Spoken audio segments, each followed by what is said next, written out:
Catch your breath. Great job. Okay. Today we put a lot of emphasis on conditioning, but like whenever you're doing conditioning, and like when I first started out martial arts, I had this idea that if I wasn't training for a fight, and if I wasn't overweight or anything, like if I liked the way I look, and I wasn't training for a fight, then there's no point to conditioning, right? I used to think like I just want to do technique and that's it then. You know what I mean? And it wasn't until as I got more into the competitive side of things that I started to realize that the conditioning is actually super important for every fighter, and it's not necessarily about being in shape, but the conditioning you do physically is also conditioning what? Mentally. Okay. The gains you make to your cardiovascular will pass. Okay, you sit on the couch and eat Cheetos all day and watch TV, the conditioning just oozes out, okay?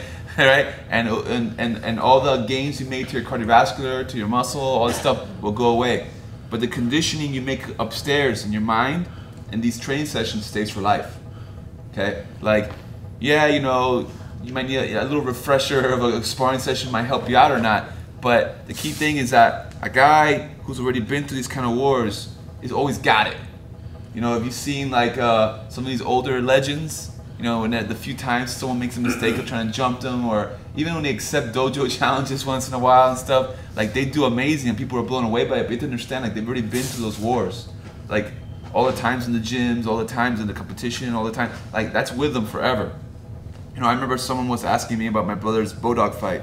They're like, wow man, your brother's really tough, And yeah, obviously he's tough, but it wasn't like that always. He used to be a fat kid that would quit, running half a mile, he would stop, like he couldn't go anymore. Oh, I'm dead, okay? The reason why he was able to do that and keep going through that fight like that was because he already went through a million wars, in the gym, a million wars on the mats. Even though it's like his second pro fight, he already had like all these triple overtime grappling matches and stuff that tested his will up here, okay? So when you're here and you're doing like those shadow knees that we did, and then transitioning to the bag and all that stuff, and you feel like garbage, like, oh God, I feel so tired. That's normal, okay? And being able to, that's why I said between rounds do the pendulum, because you gotta put yourself mentally on where the fight's at. And this is how you feel right now, and you're fighting, what are you gonna do? Are you gonna quit, or are you gonna keep going? Having self-doubt, fears, all that stuff, I wanna tell you that it's all gonna go away, but at least for me it hasn't, okay? And you listen to a lot of world champs talk, they're always afraid.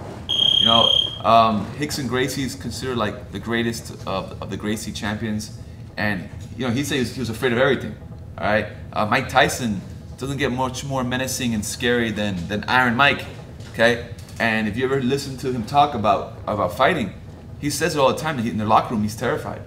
He's scared of the guy. He's scared of the guy. He used to cry. Yeah, he used to cry in the locker room. Okay, like me, for instance, like. I consider myself, a little tougher than the average bear, all right? And, before sparring sessions, I'm afraid. I'll come out, and I'll be right by my hands, and I look at who's in the room, I'm just like, fuck this, man. You know what I mean? Like, I'm like, oh, God, man. I'm a little tired. I didn't eat a good breakfast, you know what I mean? And I'm already making excuses, And then at some point, the whole time, I'm like, why am I here? This is gonna suck, blah, blah, blah. And then, right when I get in the cage or in the ring and I see the guy and we touch gloves and bing, the bell starts, that goes out the window, okay? Like that doesn't matter anymore. And the reason I'm able to do that is because I've been in a situation where I don't want to do this, and I've done it. And I've done that a gazillion times at this point. I've been training since I was 15. So I've been there where I don't want to be here. I don't want to get punched in the face by these people that are in the room and all that stuff, right? And I've done it anyways, okay? And that's what's built the ability up here to be able to do that when it's needed. That skill is probably, in my opinion, the most important thing you can develop in the martial arts. Most important thing for a real combat situation is the will to win and the will to do what it takes. And the only way you can develop that is through the kind of stuff we're doing right now. You gotta push yourself to those uncomfortable limits. You gotta get yourself really, really tired. When people have sharp technique, the first 3-minute round on the mitts, it really does not mean that much. I mean, yes, it means you have a proper technique, but the technique that matters is the technique you have when you're tired. And if you've never trained while really tired, it's like a different technique set, ability. You might have great technique when you're fresh and just absolutely no technique when you're tired. You know, there's an expression, I think it was Carlson Gracie or someone said that with every time a BJJ black belt gets hit, not in general, but it was referencing certain kinds of black belts, but with every hit they lose a belt rank, right? Like black belt, brown belt, purple belt, blue belt, like every time they hit them, the guy's losing belt ranks, right? That's because whoever they're talking about has not trained getting hit and hitting jiu-jitsu techniques, okay? But if you were constantly doing your techniques while getting hit, you wouldn't be losing any metaphorical belt ranks just because you're getting hit. The same thing with conditioning. And the only time you have to put your hands up and throw and keep good, sharp technique is when you're fresh. Then when you're gassed, you're losing belt ranks. So to prevent that from happening to us, you have to do it in the gym.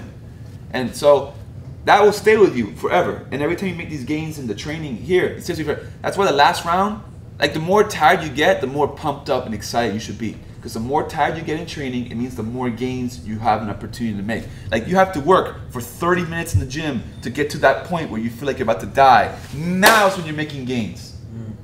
Okay, so like you're working the whole time for like 3 minutes really. Because those 3 minutes, that last round, that's when the real gains are being made to your technique. So the whole other work, all the other rounds, is just the build up to those crucial 3. And what does like 97% of people do the last 3 minutes of the workout? What? They cruise control, right? So they waste it. Like you did all the hard part, now here's your opportunity, go. And then people like, you know, they cruise it out, okay? So you have an awareness that when you get to that part, push it. And if you do cruise it out, which happens, then you just know you did. You go, F, I shouldn't have done that. Next time I'm gonna go harder. You know what I mean? And if you can analyze where you feel you broke, you know, then you can go back afterwards and be like, you get in that same situation, you snap out of it, not let it happen to you again. Okay, so that's why we do, you know, from time to time we'll do like some really hard conditioning like this, even if you're not like fighting or anything like that, because it's based on the mental conditioning. You know, that's really the crucial part. And when you're doing these things, like if you're doing some kind of cardiovascular, like example, you know, doing shadow knees against the wall, don't visualize you're doing shadow knees against the wall. Visualize like you got a guy in the clinch and you're hitting him. That way you're associating this feeling with a real situation. When I run, I never pretend I'm running. Like when I run, I feel that my stomach's all twirling and stuff. I like to visualize I have a double leg and I'm running a double. That way when I get a double leg on somebody and I have my stomach in those knots, I've already been there.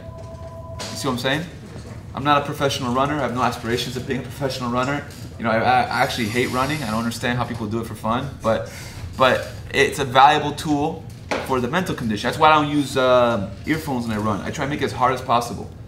Okay, so that way, that's why I don't drink water between workouts, any of that. I try to make things as hard as possible, stack it on, so that I get stronger mentally. Make sense? Yes, sir.